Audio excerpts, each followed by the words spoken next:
Everybody, welcome to another episode of Personal Mastery Training. This is a strategy episode. Today, I want to lean into a concept that was etched in my psyche for over 2 decades of mentorship from my mentor and coach, Dr. Tom Hill. He would look me in the eye and he'd say this so often. He would say to me the same thing for the last 20 years. Alvin, you simply can't dream big enough. And this sounded like a hyperbole. It sounded cliche. But now, after that long and giving it some thought, he was on the money. So today, I want to share it with you, and hopefully, I can pound it and etch it in your mind as well.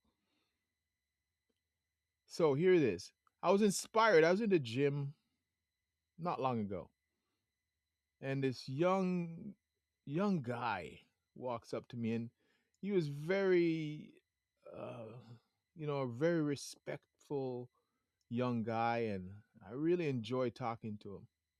He may be listening to this now, possibly. And he was sharing his dreams with me, and he felt the need to do it. So he was sharing it with me. And after listening, he told me what he wanted to do. He wanted to become a doctor, a surgeon. And I've had this before, actually. When many years ago, I had a 17-year-old come to me, uh, a collegiate athlete, and he also wanted to be a doctor. And we got to talking, and we elevated his game, and now he is a very respectful doctor. He's a shoulder surgeon at a local hospital not far from me, and he's now got a family. He's got a beautiful life. So when this young guy came up to me in the gym, it sounded very similar, and I wanted to speak into him as well. So as much as this aim to become a doctor is very noble, highly respectable, it's a highly respectable goal. But I asked him a question that was very important. I said, I wanted to push your boundary a little bit, and I want to ask you about your dreams. So I asked him, I said, after you become the doctor, the title, when you get that title, what kind of a doctor? How will you make a lasting impact? How do you go beyond the title of a doctor and become extraordinary in your craft? Because you, me, we've all met doctors. And we all know there's a lot of doctors who are doing this profession and they're burnt out. They're under compassion fatigue. They lack the connection because now the dream, as much as they love it, it's become the norm, and sometimes even become a burden to some of them because they're so overwhelmed. And this is when I realized that we have limits. That's when it hit me. The reason so many people feel stuck later in their life is because most people stop at a certain point. I know when I ask a lot of young people heading out of high school into university, I love to ask them, what's your goal? And they say, if I could just get out of university and get a good job, I'll be happy. That's the point. They stop there. And then what's beyond that? Nothing. They think that's the end goal is get a good job, something that pays the bills. That's not what you want. Life is long if you're blessed enough to have long life. You got to shoot beyond that. They typically pick a destination that sounds good to society, not realizing that they eventually will hit that mark. Look around and realize they're missing fulfillment. They hit the respectable goal, but they miss the extraordinary impact that life can often have. Here's the tragedy, the low hit.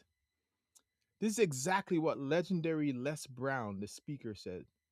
And when he shared this, he said, the problem with the average person is not that they set a goal too high and miss.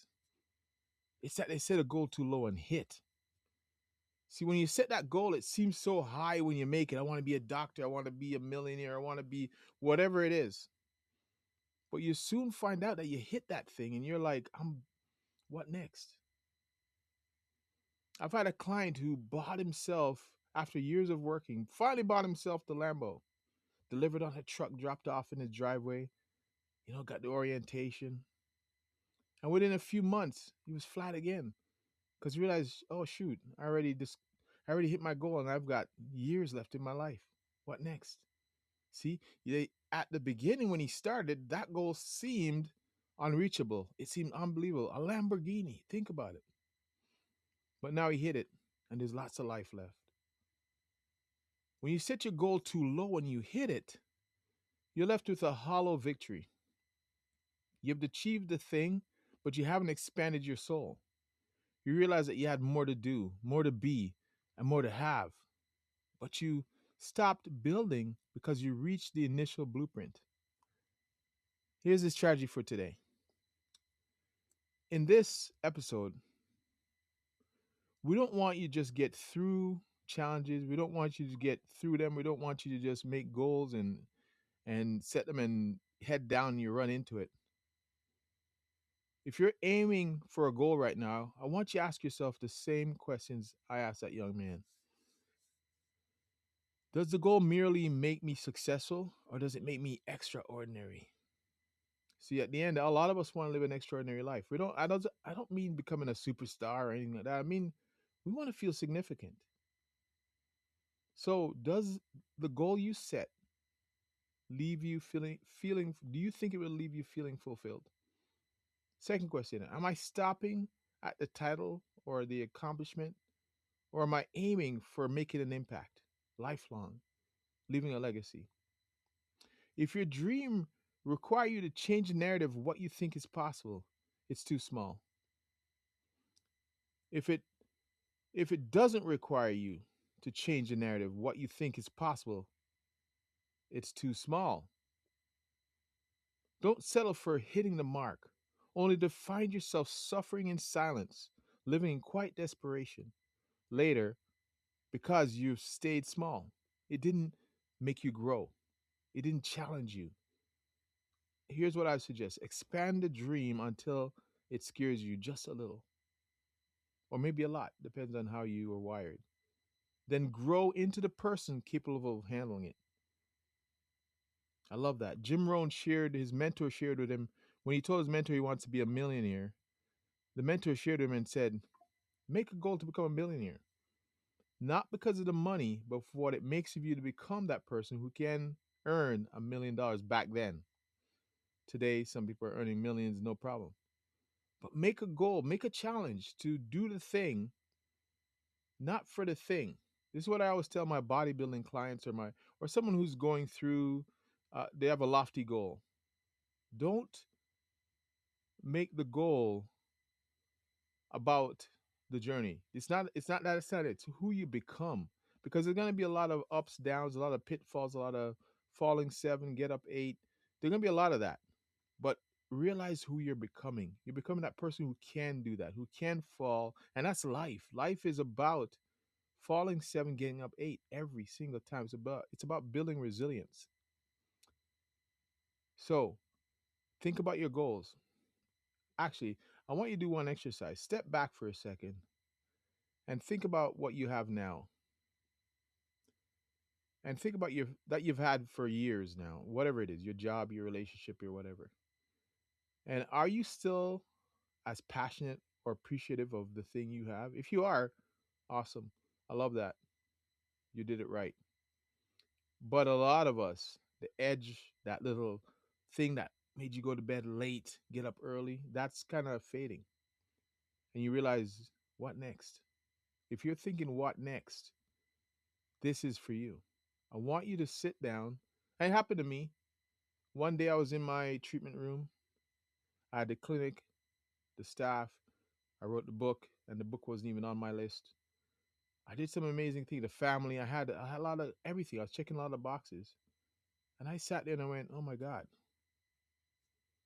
I bought a home, by the way, 5,000 square foot home for the family. And I went, I'm flat. I did it. I did it already. And I think I was at that time, I was probably 40, my 40s. I needed to step back and do something bigger. So I challenged myself again and dove in. So, what? Be careful that you're not setting that goal, which looks so high now, but it's so you're going to hit it one day and nothing beyond it. And this is why I think visualizing and setting goals has to be a dynamic process, because what you wanted at 20, what you wanted at 10, 11, 20 years old, 30 years old, everything changes constantly as we get older. What you want at 50 is different than what you want at 30. So it has to be dynamic, or else you will go flat. So before we wrap up, please remember we want to build this community, build this podcast episode, build this podcast community.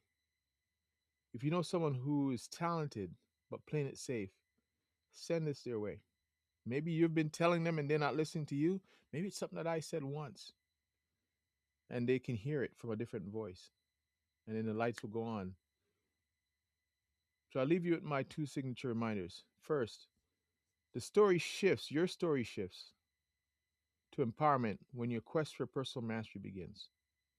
And second, as my mentor, Dr. Tom Hill, another thing he shared with me, he said this: one idea, well executed, can change your life, your business forever. I ask you, what one idea from this podcast session did you hear today that you will apply? One idea, not 10. Even when you go to a seminar, you want one idea. What will you apply to make your dream bigger? All right. Until next time. This is your this is your boy Alvin. I'm gonna wish you peace, love, and a whole lot of soul, baby. All right. We'll talk.